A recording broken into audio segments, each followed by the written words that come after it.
Europe Écologie Les Verts a donc validé l'accord. C'est une union ou c'est un ralliement des écologistes?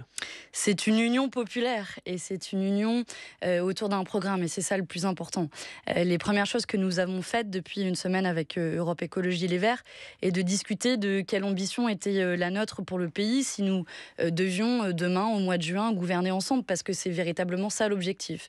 Et ça se traduit concrètement par la retraite à 60 ans, par le SMIC à 1 400 € net et l'augmentation des plus bas salaires, par le blocage des prix de produits de première nécessité, par la désobéissance à un certain nombre de règles européennes qui nous empêcheraient de mener cette ambition écologique et sociale. Donc, vous voyez, c'est d'abord un programme de transformation de la société pour changer la vie de millions de gens.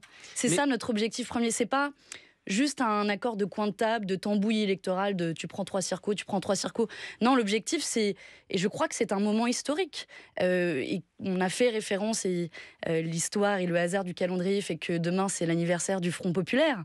Et pour moi, c'est une référence historique qui parle et qui dit l'espoir aussi qui est attendu dans le pays, pour y compris empêcher 5 années de plus de brutalité sociale de Macron. Tout ce que vous avez listé en tout cas et qui figure dans ce programme commun, ce sont des mesures issues du programme de la France Insoumise, porté par Jean-Luc Mélenchon à la présidentielle.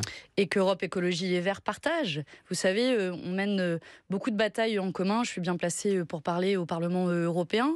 On mène des batailles, par exemple, pour en finir avec les pesticides, pour la sortie du nucléaire, pour la planification Sur écologique. le nucléaire, justement, ça ne figure pas pour l'instant noir sur blanc dans l'accord, parce qu'il y a encore ce point à discuter avec les communistes. Oui, ça fait partie, vous le savez, de nos points de divergence avec les communistes.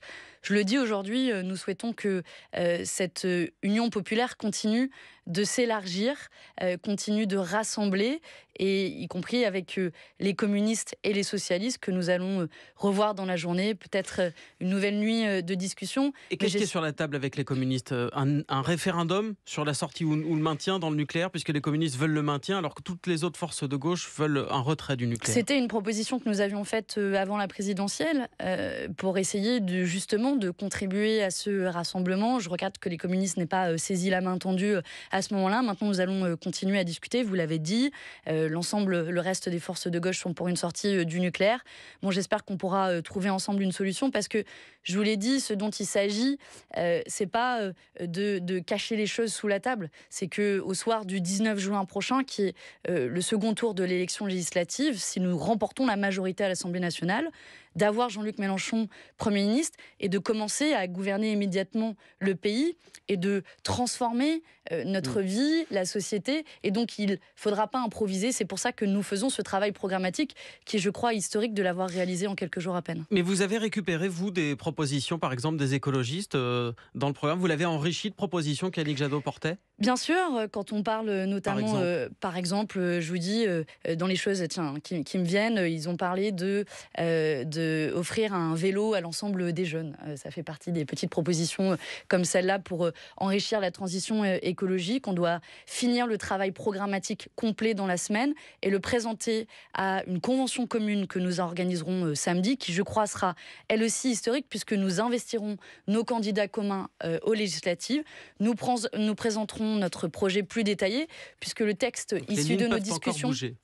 Le texte issu de nos discussions que nous avons publié dans la nuit, ce sont les premières bases programmatiques, mais nous continuons à travailler quelques jours et quelques nuits pour avoir un programme fort de plusieurs centaines de propositions, pour vous dire, en fait, voilà exactement comment nous allons gouverner le pays et comment, j'espère, nous allons changer la vie. Ce que vous promettez à vos partenaires, c'est une coalition, ça veut dire que chacun garde un groupe.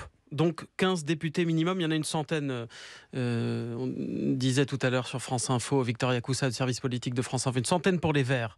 Combien pour les socialistes, combien pour les communistes? Ça fait partie des choses qui sont en discussion aujourd'hui, mais je le redis très clairement, l'objectif est absolument pas, comme je l'ai parfois entendu, d'écraser les autres forces. D'ailleurs, pour chacune de ces forces politiques, nous avons proposé en nombre de candidatures bien plus que ce qu'ils ont fait à la proportionnelle aux élections présidentielles, parce qu'on a pris notre responsabilité, parce que ce rassemblement on le voulait, parce qu'il y a de l'espoir, de l'enthousiasme qui s'est levé lors du premier tour de l'élection présidentielle. Quand on est de gauche, c'était difficile, le deuxième tour. Et là, on se dit que, lors de ce, quelque part, troisième tour de cette élection présidentielle, on peut renverser le cours des choses. Donc, on a pris nos responsabilités dans le respect de chacune des formations politiques, et je crois qu'elles le reconnaissent également.